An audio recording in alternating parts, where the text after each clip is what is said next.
ಶಾರದಾ ಶಾರದಾಂಬೋಜೆ ವದನಾವದನಾಂಬುದೆ ಸರ್ವದಾ ಸರ್ವದಾಸ್ಮಾಕಂ ಸನ್ನಿಧಿಂ ಕ್ರಿಯಾತ್ ವಾಗೀಶಾಧ್ಯಸ್ಸುಮನಸಃ ಸರ್ವಾರ್ಥಾನಮುಪಕ್ರಯೆ ಎನ್ನತ್ವ ಕರ್ತಕತ್ಯಾಸ್ತು ತಂ ನಮಾಮಿ ಗಜಾನನಂ. ನಮಶ್ಚಂಡಿಕಾಯಿ ಶ್ರೀ ಗುರುಭ್ಯೋ ನಮಃ. ಧರ್ಮವಾಹಿನಿಯ ಎಲ್ಲ ಆತ್ಮೀಯ ವೀಕ್ಷಕರಿಗೆ ಪ್ರೇಕ್ಷಕರಿಗೆ ನಮಸ್ಕಾರ. ನಮ್ಮ ಪುರಾಣಗಳಲ್ಲಿ ಶಾಸ್ತ್ರಗಳಲ್ಲಿ ಹೇಳಿರ್ತಕ್ಕಂತಹ ಅನೇಕ ವಿಷಯಗಳು ಎಷ್ಟೋ ಜನರಿಗೆ ಗೊತ್ತಿಲ್ಲ. ಅದು ವೈಜ್ಞಾನಿಕವಾಗಿಯೂ ಇದೆ, ಆಕರ್ಷಕವಾಗಿಯೂ ಇದೆ, ಜೀವನಕ್ಕೆ ಮಾರ್ಗದರ್ಶನವನ್ನು ಕೊಡುತ್ತೆ. ಆದ್ದರಿಂದ ಅಂತಹ ವಿಷಯಗಳ ಬಗ್ಗೆ ಧರ್ಮ ಜಾಗೃತಿಯನ್ನು ಹುಟ್ಟಿಸ್ತಕ್ಕಂಥದ್ದು, ನಮ್ಮ ಧರ್ಮದ ಬಗ್ಗೆ ಪ್ರತಿಯೊಬ್ಬ ಮನುಷ್ಯನಿಗೂ ಕೂಡ ತಿಳುವಳಿಕೆಯನ್ನು ಕೊಡತಕ್ಕಂಥದ್ದು ಈ ಕಾಲದಲ್ಲಿ ತುಂಬ ಮುಖ್ಯ. ಬೇರೆ ಧರ್ಮದವರು ಅವರ ಧರ್ಮದ ಬಗ್ಗೆ ವಿಶೇಷವಾದಂತಹ ಜ್ಞಾನವನ್ನು ಶ್ರದ್ಧೆಯಿಂದ ತಿಳಿದುಕೊಂಡಿರ್ತಾರೆ. ಅವರ ಗ್ರಂಥಗಳನ್ನು ಸ್ವಲ್ಪವಾದರೂ ಅಧ್ಯಯನವನ್ನು ಮಾಡಿ ಆ ಮೂಲಕ ಆ ಗ್ರಂಥದಲ್ಲಿ ಒಳ್ಳೆಯದಿದೆಯೋ ಕೆಟ್ಟದಿದೆಯೋ ಅದನ್ನು ಅವರು ಅನುಸರಿಸ್ತಾ ಇರ್ತಾರೆ. ಆ ರೀತಿಯಾಗಿ ಒಂದು ಶ್ರದ್ಧೆ ಅನ್ನತಕ್ಕಂಥದ್ದು ಬೇರೆ ಧರ್ಮದವರಿಗೆ ಇದೆ. ಆದರೆ ನಮ್ಮ ಧರ್ಮದವರಿಗೆ ನಮ್ಮ ಧರ್ಮದ ಬಗ್ಗೆ ತಿಳಿದುಕೊಳ್ಳುವುದಕ್ಕೆ ಅಷ್ಟೊಂದು ಆಸಕ್ತಿ ಇಲ್ಲ ಅಂಥೇಳಿ ವಿಷಾದದಿಂದ ಹೇಳಬೇಕಾಗುತ್ತೆ. ಯಾಕೆಂದರೆ ಯಾರೋ ಏನೋ ಮಾಡಿರ್ತಕ್ಕಂಥದ್ದನ್ನು ಮೂಢವಾಗಿ ಅದರ ಬಗ್ಗೆ ತಿಳುವಳಿಕೆ ಇಲ್ಲದೆ ಸುಮ್ಮನೆ ಆಚರಣೆಯನ್ನು ಮಾಡ್ತಾ ಇರ್ತಾರೆ. ಆ ಆಚರಣೆ ಉದ್ದೇಶ ಏನು, ಅದರ ಹಿಂದೆ ಯಾವ ವೈಜ್ಞಾನಿಕವಾದಂತಹ ಕಾರಣ ಇದೆ, ನಮ್ಮ ಪ್ರಾಚೀನರು ಋಷಿಮುನಿಗಳು ಏನನ್ನು ಹೇಳಿದ್ದಾರೆ, ಅದನ್ನು ಮಾಡಿದರೆ ನಮಗೆ ಏನು ಒಳ್ಳೆಯದಾಗುತ್ತೆ ಅನ್ನತಕ್ಕಂತಹದ್ದು ಪ್ರಾಥಮಿಕವಾದಂತಹ ತಿಳುವಳಿಕೆ ಇರಬೇಕಾಗುತ್ತೆ. ಯಾವುದೇ ಆದರೂ ಕೂಡ ನಮ್ಮ ಆಚರಣೆ ತಿಳಿದುಕೊಂಡು ಮಾಡಿದರೆ ಅದಕ್ಕೆ ಬೆಲೆ ಜಾಸ್ತಿ. ಆದ್ದರಿಂದ ಪ್ರತಿಯೊಂದು ವಿಷಯವನ್ನು ನಮ್ಮ ಹಬ್ಬ ಹರಿದಿನಗಳಿರ್ಬೋದು, ವಿಶೇಷವಾದಂತಹ ಪರ್ವಕಾಲಗಳಿರ್ಬೋದು, ಇನ್ನು ಯಾವುದೇ ಇದ್ದರೂ ಒಳ್ಳೆಯ ಕಾಲಗಳು, ಒಳ್ಳೆಯ ಒಂದು ಮಾಸಗಳು ಬರ್ತಾ ಇರುತ್ತೆ, ಒಳ್ಳೆಯ ದಿವಸಗಳಿರುತ್ತೆ, ಒಳ್ಳೆಯ ಸಂವತ್ಸರ ಇರುತ್ತೆ, ಆಯನಗಳು, ಉತ್ತರಾಯಣ, ದಕ್ಷಿಣ, ಹೀಗೆ ಪ್ರತಿಯೊಂದಕ್ಕೂ ಕೂಡ ವಿಶೇಷವಾದಂತಹ ಮಹತ್ವ ಇದೆ. ಜೊತೆಯಲ್ಲಿ ಒಂದು ವರ್ಷದಲ್ಲಿ ಒಂದು ವಿಶೇಷವಾದಂತಹ ಕೆಲವೊಂದು ನೈಮಿತ್ತಿಕ ಘಟನೆಗಳು ನಡೆಯುತ್ತೆ. ಆ ನೈಮಿತ್ತಿಕ ಘಟನೆಗಳು ಅಂದರೆ ಉದಾಹರಣೆಗೆ ಗ್ರಹಣ. ಈ ಗ್ರಹಣ ಪ್ರತಿ ವರ್ಷ 1, 2, 3, 4 ಹೀಗೆ ಇದ್ದೇ ಇರುತ್ತೆ, ಒಂದಲ್ಲ ಒಂದು ಗ್ರಹಣ ಇರುತ್ತೆ. ಆ ಗ್ರಹಣದಲ್ಲಿ ಏನು ಆಚರಣೆಯನ್ನು ಮಾಡಬೇಕು, ಅದು ಮಾಡತಕ್ಕಂತಹ ವೈಜ್ಞಾನಿಕವಾದಂತಹ ಹಿನ್ನೆಲೆ ಏನು, ಅದನ್ನು ಮಾಡುವುದರಿಂದ ನಮಗೇನು ಒಳ್ಳೆಯದಾಗುತ್ತೆ ಅಥವಾ ಕೆಟ್ಟದಾದರೆ ಏನಾಗುತ್ತೆ, ಈ ರೀತಿಯಾದಂತಹ ತಿಳುವಳಿಕೆ ಬೇಕಾಗುತ್ತೆ. ಗ್ರಹಣದಲ್ಲಿ ಏನೋ ಒಂದು ರೀತಿ ಭಯ ಇದೆ, ಎಲ್ಲರಿಗೂ ಭಯ ಆವರಿಸಿಕೊಂಡೇ ಬಿಟ್ಟಿರುತ್ತೆ. ಇಲ್ಲ ಅದರ ಬಗ್ಗೆ ನಾಸ್ತಿಕವಾದ ಇರುತ್ತೆ, ಗ್ರಹಣದ ಬಗ್ಗೆ ಏನು ಮಾಡಿದ್ರೆ ಏನೂ ಆಗಲ್ಲ, ಎಲ್ಲ ಮೂಢನಂಬಿಕೆ, ಸುಳ್ಳು ಅನ್ನತಕ್ಕಂಥದ್ದು ಇರುತ್ತೆ. ಒಂದು ನಾಸ್ತಿಕವಾದ ಇರುತ್ತೆ, ಇಲ್ಲ ಭಯ ಇರುತ್ತೆ. ಸರಿಯಾದಂತಹ ತಿಳುವಳಿಕೆ ಇರುವುದೇ ಇಲ್ಲ.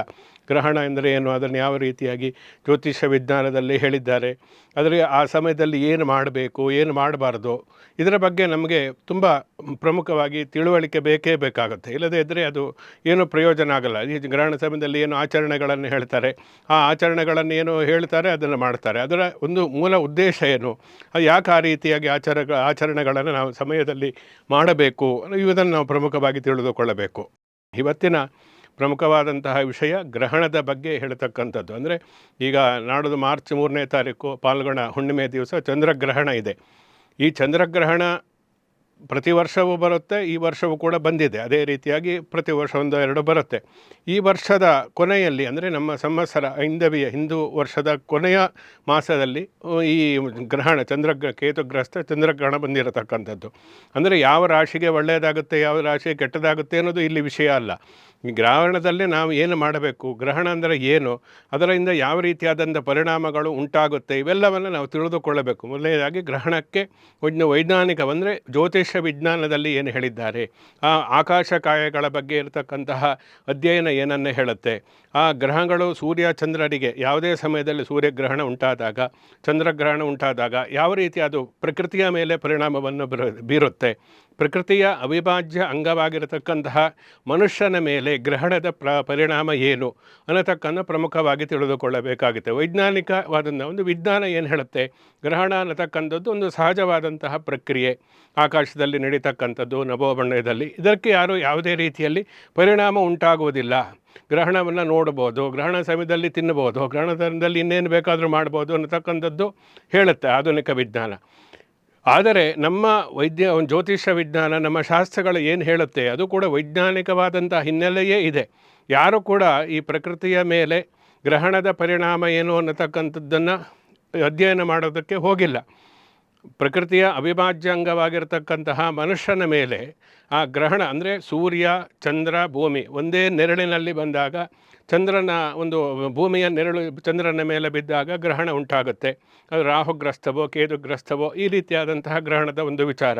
ಅದರ ಒಂದು ಪರಿಣಾಮ ಭೂಮಿಯಲ್ಲಿರ್ತಕ್ಕಂತಹ ಮನುಷ್ಯನ ಮೇಲೆ ಯಾವ ರೀತಿ ಪರಿಣಾಮವನ್ನು ಬೀರುತ್ತೆ ಅಂತ ಯಾರಾದರೂ ಅಧ್ಯಯನವನ್ನು ಮಾಡಿ ಅದರ ಮನುಷ್ಯನ ಒಂದು ಮನುಷ್ಯನ ಮೇಲೆ ಸಂಶೋಧನೆಯನ್ನು ಮಾಡಿ ಯಾರಾದರೂ ಹೇಳಿದ್ದಾರಾ? ಇಲ್ಲ.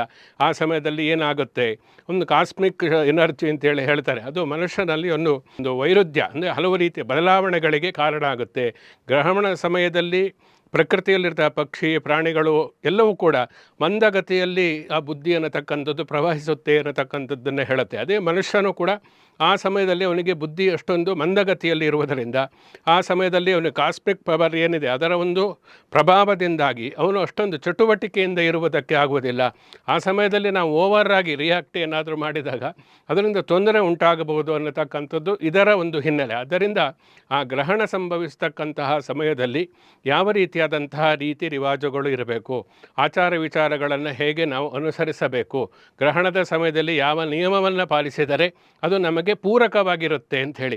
ಅಂದರೆ ಗ್ರಹಣ ಸಮಯದಲ್ಲಿ ನೀವೇನೋ ಒಂದು ಜಪ ತಪ ಇಂದ ದೇವರ ಧ್ಯಾನ ಮಾಡಬೇಕು ಅಂದರೆ ಏನೋ ಭಯಪಟ್ಟುಕೊಂಡು ಮಾಡತಕ್ಕಂಥದ್ದಲ್ಲ, ಅದರ ಬಗ್ಗೆ ತಿಳಿದುಕೊಳ್ಳಬೇಕು. ಗ್ರಹಣ ಸಮಯದಲ್ಲಿ ಜಪವನ್ನು ಮಾಡೋದ್ರಿಂದ ಅದು ಕೋಟಿ ಪಟ್ಟು ಫಲ ನಮಗೆ ಸಿಗುತ್ತೆ. ಬೇರೆ ಸಮಯದಲ್ಲಿ ರಾಮ ಕೃಷ್ಣ ಶಿವ ಅಂತ ಒಂದು ಸಲ ಹೇಳ್ತಕ್ಕಂಥದ್ದು ಏನಿದೆ, ಅದು ಗ್ರಹಣ ಸಮಯದಲ್ಲಿ ನಾವು ಒಂದು ಸಲ ಹೇಳಿದರೆ ಕೋಟಿ ಸಲ ಹೇಳಿದಷ್ಟು ಪುಣ್ಯ ಬರುತ್ತೆ ಅಂತ, ಅಷ್ಟು ಫಲ ಸಿಗುತ್ತೆ. ಅದಕ್ಕೆ ಗ್ರಹಣ ಸಮಯದಲ್ಲಿ ಅದನ್ನು ಮಾಡಿ ಅಂತೇಳಿ ಹೇಳ್ತಕ್ಕಂಥದ್ದು. ಆದ್ದರಿಂದ ಆ ಗ್ರಹಣದ ಸಮಯದಲ್ಲಿ ಏನು ಮಾಡಬೇಕು ಅಂತ ನಾವು ತಿಳಿದುಕೊಳ್ಳಬೇಕು, ಅದು ಮಾಡುವುದರಿಂದ ಏನು ಫಲ ಸಿಗುತ್ತೆ ಅಂತ. ಕೆಲವರು ವಿತಂಡವಾದ ಮಾಡೋರು ಇದೆ, ಗ್ರಹಣದ ಸಮಯದಲ್ಲಿ ತಿಂದರೆ ಏನಾಗುತ್ತೆ, ಊಟ ಮಾಡಿದರೆ ಏನಾಗುತ್ತೆ ಅಂತ ಹೇಳಿ ಊಟ ಮಾಡ್ತಾ ಇರ್ತಾರೆ, ತಿಂತಾ ಇರ್ತಾರೆ. ಅದು ತಿನ್ನಬೇಡ ಅಂತ ಏನು ಹೇಳಲಿಲ್ಲ. ನಮ್ಮ ಶಾಸ್ತ್ರದಲ್ಲಿ ಏನು ಹೇಳಿದೆ, ಗ್ರಹಣದ ಸಮಯದಲ್ಲಿ ನೀವು ಈ ರೀತಿಯಾದಂತಹ ನಿಯಮಗಳನ್ನು ಪರಿಪಾಲನೆ ಮಾಡಿದರೆ ನಿಮಗೆ ಇಂತಹ ಫಲ ಸಿಗುತ್ತೆ, ಒಳ್ಳೆಯದಾಗುತ್ತೆ ಅಂತ. ಗ್ರಹಣ ಸಮಯದಲ್ಲಿ ಏನಾದರೂ ತಿಂದರೆ ಸತ್ತೋಗ್ತಾರೆ ಅಂತ ಹೇಳಿ ಯಾವ ಶಾಸ್ತ್ರದಲ್ಲಿ ಏನೂ ಇಲ್ಲ. ಅದರಿಂದ ಅದೇ ಒಂದು ಪ್ರಮುಖವಾಗಿ ಇಟ್ಕೊಂಡು ಗ್ರಹಣ ಸಮಯದಲ್ಲಿ ನಾವು ತಿಂತೀವಿ ಅಂತ ಅದನ್ನು ತಿನ್ನತಕ್ಕಂಥದ್ದು ಈ ರೀತಿಯಾಗಿ ಮಾಡಿದಾಗ ಅದು ಯಾವುದೇ ರೀತಿಯ ಪ್ರಯೋಜನ ಬರುವುದಿಲ್ಲ. ನಮ್ಮಲ್ಲಿ ಎಲ್ಲೂ ಕೂಡ ಆ ರೀತಿ ಹೇಳಿ ಗ್ರಹಣ ಸಮಯದಲ್ಲಿ ಏನಾದರೂ ಆಹಾರ ಸೇವಿಸಿದರೆ ಸತ್ತೋಗ್ತಾರೆ ಅಂತ ಎಲ್ಲೂ ಕೂಡ ಇಲ್ಲ. ಗ್ರಹಣ ಸಮಯದಲ್ಲಿ ಇಂತಹದ್ದನ್ನು ಮಾಡಿ ಅಂತ ಹೇಳಿದ್ದಾರೆ ಹೊರತು ಮಾಡದೇ ಇದ್ದರೆ ಏನೋ ಕೆಟ್ಟದಾಗುತ್ತೆ, ಏನೋ ಸತ್ತೋಗ್ಬಿಡ್ತಾರೆ ಅಥವಾ ಇನ್ನೇನು ಅನಾಹುತ ಆಗುತ್ತೆ ಅನ್ನತಕ್ಕಂಥದ್ದು ಎಲ್ಲಿಯೂ ಕೂಡ ಹೇಳಿಲ್ಲ. ಅದರಿಂದ ಗ್ರಹಣ ಸಮಯದಲ್ಲಿ ಏನು ಮಾಡಬೇಕು ಅಂತ ತಿಳಿದುಕೊಂಡು ಅದರ ಬಗ್ಗೆ ಯಾರಿಗೆ ನಂಬಿಕೆ ಇದೆ ಅವರು ಅದನ್ನು ಅನುಸರಿಸಿದಾಗ ಅದರಲ್ಲಿ ವಿಶೇಷವಾದಂತಹ ಫಲಪ್ರಾಪ್ತಿಯಾಗುತ್ತೆ. ಆದ್ದರಿಂದ ಅದನ್ನು ನಾವು ಮೊದಲು ತಿಳಿದುಕೊಳ್ಳಬೇಕೇ ಹೊರತು ನಾವು ವ್ಯತಿರಿಕ್ತವಾಗಿ ಆಲೋಚನೆ ಅಥವಾ ವಿತಂಡವಾದವನ್ನು ಮಾಡೋದ್ರಿಂದ ಯಾವುದೇ ರೀತಿಯ ಪ್ರಯೋಜನ ಆಗುವುದಿಲ್ಲ. ಅದರಿಂದ ಗ್ರಹಣವೂ ಕೂಡ ಅದೇ ರೀತಿ. ಅದರಿಂದ ಒಂದು ಸೂರ್ಯನ ಗ್ರಹಣ ಇರ್ಬೋದು, ಚಂದ್ರನ ಗ್ರಹಣ ಇರ್ಬೋದು, ಯಾವುದೇ ಗ್ರಹಣ ಆದರೂ ಕೂಡ ಅದು ಪ್ರಕೃತಿಯ ಮೇಲೆ ಒಂದು ವಿಶೇಷವಾದಂತಹ ಪ್ರಭಾವವನ್ನು ಬೀರುವುದರಿಂದ ಅದನ್ನು ನಾವು ತಿಳಿದುಕೊಂಡು ಅದನ್ನು ಜ್ಯೋತಿಷ್ಯ ಶಾಸ್ತ್ರದಲ್ಲಿ ಮೊದಲೇ ವೈಜ್ಞಾನಿಕವಾಗಿ ಏನು ಹೇಳಿರ್ತಾರೆ, ಅದೇ ಸಮಯ ಯಾವ ಗ್ರಹಣದಲ್ಲಿ ಗ್ರಹಣ ಸ್ಪರ್ಶಕಾಲ, ಯಾವ ಸಮಯದಲ್ಲಿ ಮೋಕ್ಷಕಾಲ, ಮಧ್ಯಕಾಲ, ಅಂತ್ಯಕಾಲ ಎಲ್ಲವನ್ನು ಕರಾರುವಕ್ಕಾಗಿ ಸಮಯವನ್ನು ಮೊದಲೇ ಹೇಳಿಬಿಟ್ಟಿರ್ತಾರೆ.